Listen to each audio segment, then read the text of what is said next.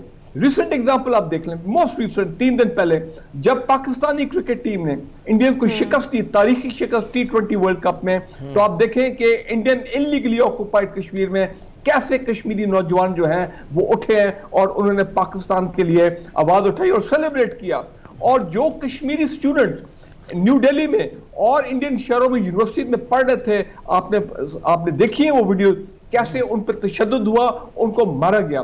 لیکن یہ صرف کشمیری نوجوان نہیں، جو انڈیا کے اندر انڈین مسلمز ہیں، اب تو روز کا معمول بن چکا ہے کہ کیسے ان کی لنچنگ ہوتی ہے، ان کو ٹارچر کیا جا رہا ہے، ان کو مارا جا رہا ہے. ایسی خوفناک ویڈیو پوری دنیا دیکھ رہی ہے. لیکن کیونکہ یہ مسلمان ہیں تو جناب اس کے پر وہ آگے نہیں آ رہے ہیں جس طرح کہ ان کو ایک رول ادا کرنا چاہیے. جی بریگیڈیئر صاحب، یہ حرمیت کا ہمارا سوال ہے. جی حرمیت، جب بھی 27 اکتوبر آتا ہے تو ہم ہمیشہ اپنی تقریروں میں بھی یہی ذکر کرتے ہیں کہ اقوام متحدہ کی قراردادوں کے پیش نظر یہ معاملہ سالو ہونا چاہیے، لیکن کمزوری کہاں ہے؟ اگر ہم دیکھیں 5 اگست کو ایک سیاہ قانون جو ہے، کالا قانون آرٹیکل 35 ہے، پیش کیا گیا، اور اسی مہینے میں جو سعودی عرب کا ایک بہت بڑا سویلین ایوارڈ ہے، مودی کو گلے میں پہنایا گیا وہ ہار. تو ہماری کمزوری کہاں ہے کہ ہم مسلم ممالک کو بھی قائل کرنے میں تھوڑی بہت ہمارے ناکامی ہمیں دیکھنے کو ملی. اقوام متحدہ کی قراردادیں جو ہیں وہ بھی ویسے ہی پڑی ہیں. کمزوری کہاں ہے؟ کیا کرنا ہوگا ہمیں اس جو کشمیر کا ایشو ہے اس کو مزید اجاگر کرنے کے لیے، اس کے سلوشن کے لیے کیا حکمت عملی اپنے آنے ہوگی؟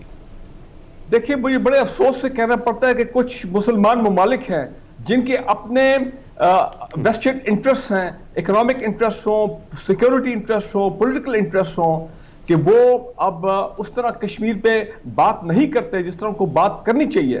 مجھے اور بھی افسوس سے یہ کہنا پڑتا ہے، نام میں لے لیتا ہوں، ہمارا ایک برادر ملک ہی ہے UAE، جنہوں نے اب کہا ہے کہ جناب وہ وہاں پہ انڈین آکوپائڈ کشمیر میں وہ انویسٹمنٹ کریں گے، انفراسٹرکچر ڈیولپمنٹ کریں گے. تو آپ مجھے یہ بتائیں کہ جب اس قسم کے مائنڈ سیٹ کچھ ممالک میں آ جائے تو پھر یہ بہت بڑا یہ بلو ہوتا ہے to the Kashmir freedom cause. لیکن میں آپ کو ایک بات بتا دوں، دیکھیں وہ جس کی کسی نے کہا تھا نا کہ nobody gives you freedom, you have to fight for it. Nobody fights for you, you have to fight yourself. میں سمجھتا ہوں جو اصل جو فائنل جو جنگ ہے اور جو میں سمجھتا ہوں شروع ہو چکی ہے وہ کشمیریوں کی ہے، کشمیری نوجوانوں کی ہے، کشمیری عوام کی ہے، کہ وہ اتنے حالات خراب کر دیں اور ایسے حملے کریں انڈین آرمی کے اوپر، 7 لاکھ سے زیادہ انڈین آرمی، کہ وہ مجبور ہو جائیں کہ جب بار بار بڑی تعداد میں باڈی بیگز جائیں نیو دہلی میں فرام انڈین ایلیگلی آکوپائڈ کشمیر، تو وہ مجبور ہو جائے انڈین آرمی کہ جناب اب یہ ہمارے لیے سسٹینیبل نہیں ہے، اب ہمیں کچھ حکمت عملی اور کرنی پڑے گی. سو میرے کہنے کا مطلب ہے ہم نے مورل، پولیٹیکل، ڈپلومیٹک سپورٹ ہم دیتے رہیں گے to the Kashmiri freedom fighters and to the Kashmiri people, لیکن فائنل جنگ جو ہے وہ انہوں نے جیتنی ہے. We are there to support them. Important چیز یہ ہے، پرائم منسٹر عمران خان نے بڑی بات کئی دفعہ صحیح کہی ہے، ابھی ریسنٹلی بھی کہا ہے کہ ہمارا ایشو ایک ہی انڈیا کے ساتھ، وہ ہے کشمیر کی ریزولوشن، کہ یہ انفنشڈ ایجنڈا ہے 1947 جو اپنا پارٹیشن ہوا تھا سب کانٹیننٹ کا، اور یہ اس وقت تک انڈیا کے ساتھ بات چیت نہیں ہو سکتی اور ٹریڈ اور یہ تمام معاملات جب تک یہ مسئلہ ریزالو نہیں ہوتا. اور خاص اچھا سر، روما صاحب آپ کی اجازت تو ایک سوال سب سے اور کرنا چاہوں گا. جی بریگیڈیئر صاحب ساتھ ہی موجود رہیے گا. جی بریگیڈیئر صاحب. بریگیڈیئر صاحب، ہم نے دیکھا کہ جو ظلم اور بربریت کا بازار گرم ہے، جو چیزیں ہم نے دیکھی، ہم دیکھ رہے ہیں، وہ کسی سے ڈھکی چھپی نہیں ہے. لیکن وہ لوگ جو ہندوستان کی بولیاں بول رہے تھے آج وہ پاکستان کی بولی بول رہے. میں عمر عبداللہ اور مفتی محبوبہ کی بات کر رہا ہوں. تو یہ کیا سمجھتے ہیں کہ اب وہ ریئلائز کر چکے ہیں کہ جو جناح صاحب نے کہا تھا وہ آج سچ ثابت ہو، اور آج ان کے ریئلائز کرنے کے بعد اور یہ پاکستان کی بولی بول رہے ہیں، تو آپ کو لگتا ہے کہ کشمیر کی یہ جو جدوجہد ایک نئی جدت اس میں پیدا ہوگی؟ بالکل پیدا ہوگی اور ہو رہی ہے. میں ذرا ہٹ کے یہ بات بھی کہہ دوں یہاں پہ کہ ہمارے جو سکھ بھائی ہیں، جو سکھ پاپولیشن انڈیا میں، ان کے ساتھ جو ریسنٹلی ہوا ہے وہ کئی دفعہ میں نے ان کی ویڈیو دیکھی, وہ کہتے ہیں محمد علی جناح واز رائٹ, یہ ٹو نیشن تھیوری. کہ یہ قائد اعظم کی بات بالکل صحیح تھی, الگ پاکستان کا جو مطالبہ کیا گیا اور جو خواب دیکھا گیا اور جو پورا ہوا. ہم بریک کے بعد ایک بار پھر سے گڈ مارننگ پبلک میں آپ کو خوش آمدید کہیں گے. ویوز, اکثر آپ نے یہ ٹرم سنی ہوگی ونی کر دینا یا سوارا کر دینا. بیسیکلی یہ کسی بھی جب دو ٹرائبس کے درمیان لڑائی جھگڑا ہوتا ہے تو اس کو سارٹ آؤٹ کرنے کے لیے کسی بھی ایک قبیلے کی جانب سے دوسرے قبیلے کو غیر شادی شدہ خاتون کا رشتہ دیا جاتا ہے, غیر شادی شدہ خاتون کو اس دوسرے قبیلے کے حوالے کر دیا جاتا ہے. پاکستان کے مختلف شہروں میں, مختلف صوبوں میں, بالخصوص اگر ہم خیبر پختونخوا کی بات کریں یا اس کے ساتھ ساتھ پنجاب کے کچھ ایریاز کی بات کریں تو وہاں پر یہ رسم, یہ روایت بہت زیادہ کامن تھی اور ہمیشہ سے اس پر بہت زیادہ کرٹیسزم بھی پاکستان کے ہر طبقے کی جانب سے پایا جاتا تھا. گزشتہ روز اسی حوالے سے ایک اہم فیصلہ سامنے آیا شریعت کورٹ کی جانب سے, اور شریعت کورٹ نے اس حوالے سے یہ فیصلہ دیا کہ ونی کی رسم یا سوارا کی رسم جو ہے وہ غیر اسلامی رسم ہے.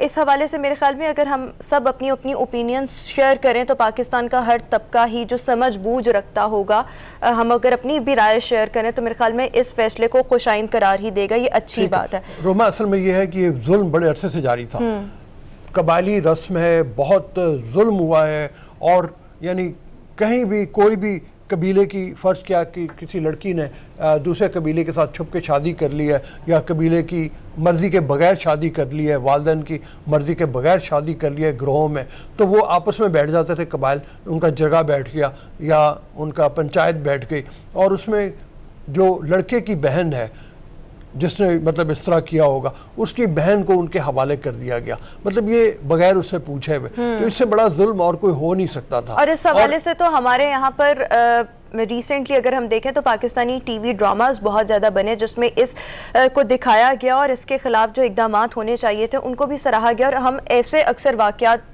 بینگ اے میڈیا پرسن دیکھتے بھی ہیں اور سنتے بھی ہیں کہ ہر ایج کی لڑکی کو ونی کر دیا جاتا ہے, وہ بھلے 1 سال کی ہو, وہ بھلے 3 سال کی ہو. جی بالکل بالکل. اس میں سب سے بڑی بات یہی ہے, مطلب پچھلے کافی عرصہ پہلے میں نے ایک تصویر دیکھی تھی جس میں 8-9 سال کی بچی ہے جس کو ونی کیا گیا, اور جو مرد ہے وہ تقریباً 45 سال کا ہے, اور وہ پتہ نہیں وہ کس طرح کا ظلم, یہ بربریت ڈراموں میں ٹھیک ہے دکھایا گیا, لیکن مطلب یہ ہے کہ یہ ختم ہونے میں نہیں آ رہی تھی.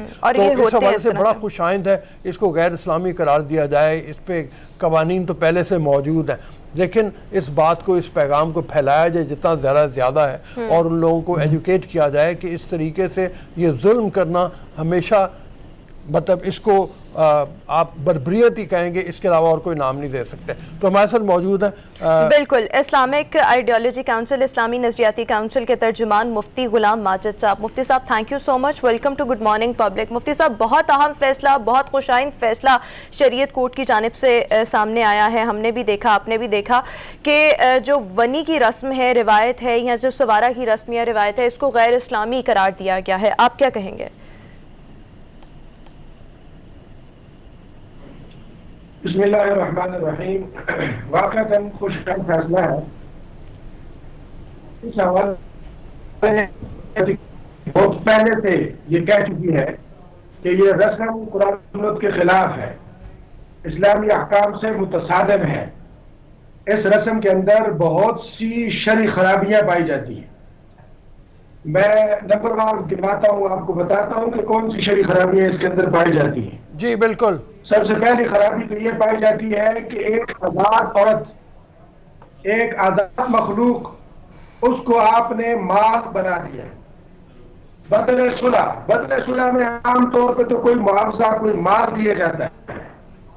آپ نے, اس رسم والوں نے ایک آزاد انسان کو, آزاد عورت کو یا آزاد بچی کو مال بنا دیا, جو شرعاً بالکل جائز نہیں ہے.